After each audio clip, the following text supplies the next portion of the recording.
Good morning everyone. Today we will discuss one important concept, student. It is related to transportation in plants. Like human beings, plants also transport the different material inside their body, student. And like us, they don't have the blood vascular system or the lymphatic system, student. Means they don't have the blood vessels. So what they have from which it is circulated means the different substances are circulated or transferred. For this they have the vascular tissue, student.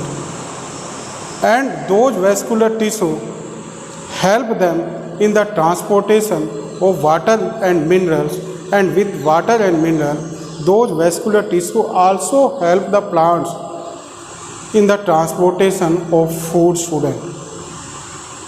Like in our previous segments, we have discussed about the photosynthesis.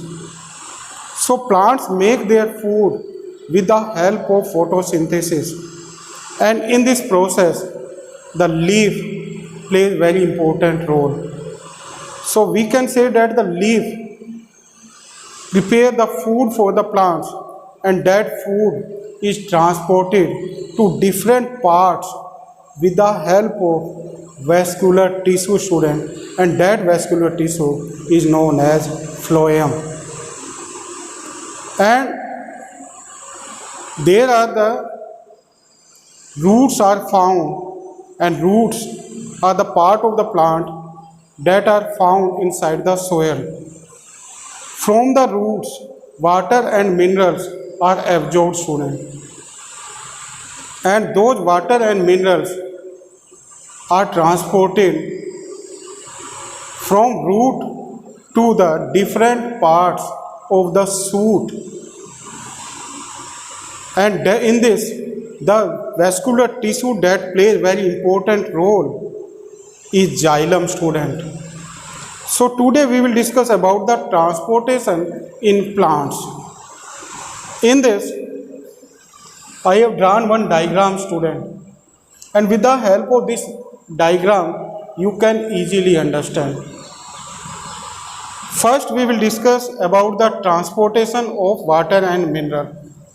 So I have drawn here the roots. These are the roots,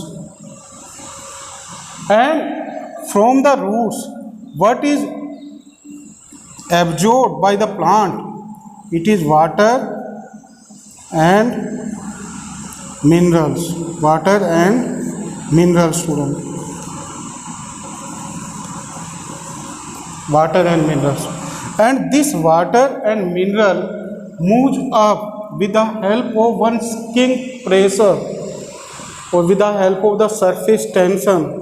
This water moves up via xylem, student, via xylem, and xylem is the vascular tissue that helps in the transportation of water and mineral, and that water and mineral is transported to the different parts of the plant.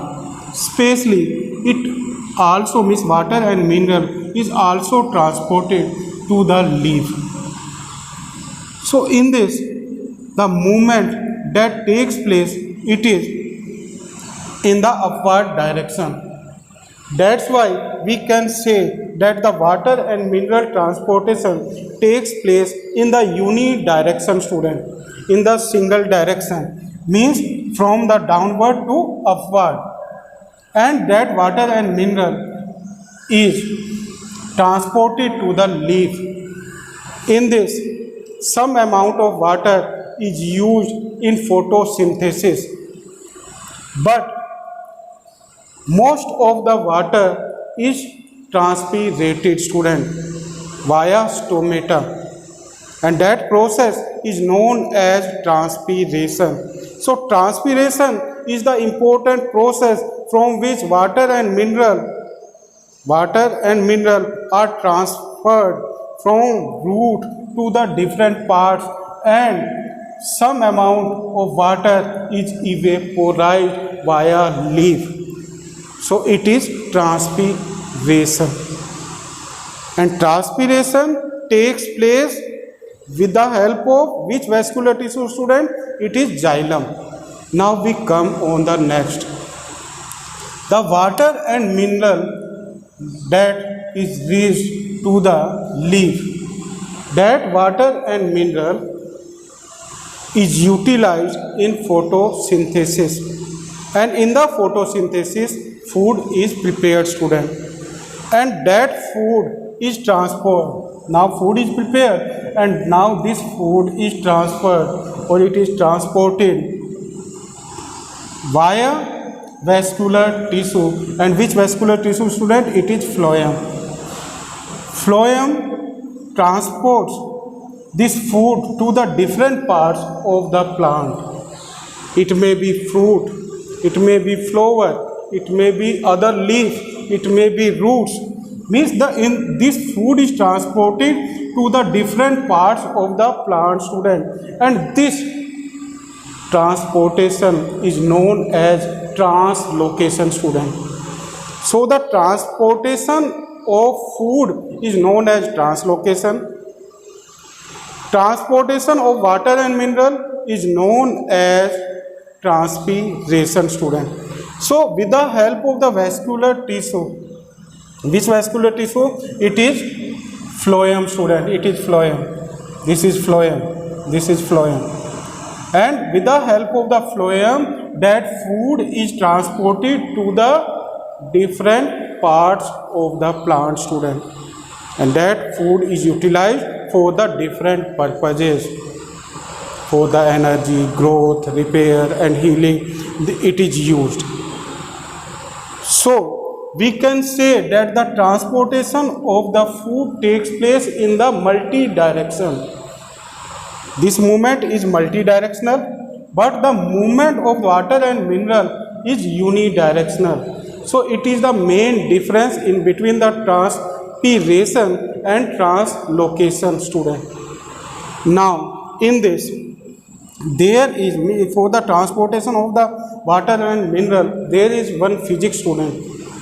And what is it? It is the sucking pressure. Means when the water comes to the root or root hairs, then it is transported with the help of sucking pressure, student.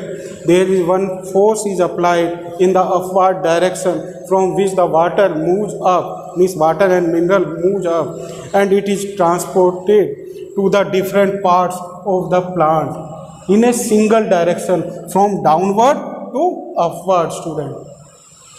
And in this, the water is, some water amount is also evaporized, means it comes out from the plant in the form of water vapor, and that process is known as transpiration. And in the transpiration, student, there are the teeny pores help the plant, and about those teeny pores we have discussed in our previous segment. Can you tell me the name of those teeny pores? What are they? They are stomata, and stomata are found more in number in the lower epidermis of the leaf, student. Why? Because this lower epidermis does not have the cuticle layer, due to which the more water is transpirated or evaporated from the leaf. And with the help of this important process, some amount of water is also provided to the leaf for photosynthesis, student. And in the translocation, the food is transferred to different parts, and some parts it is stored, and when other parts of the plants need it, then that stored food is again supplied to those parts. So it is about the transportation in plants, student. Now you will write about this in your notebook, and you will also draw this diagram in your notebook, student. So it is about the transportation in plant. So thank you very much and have a pleasant day.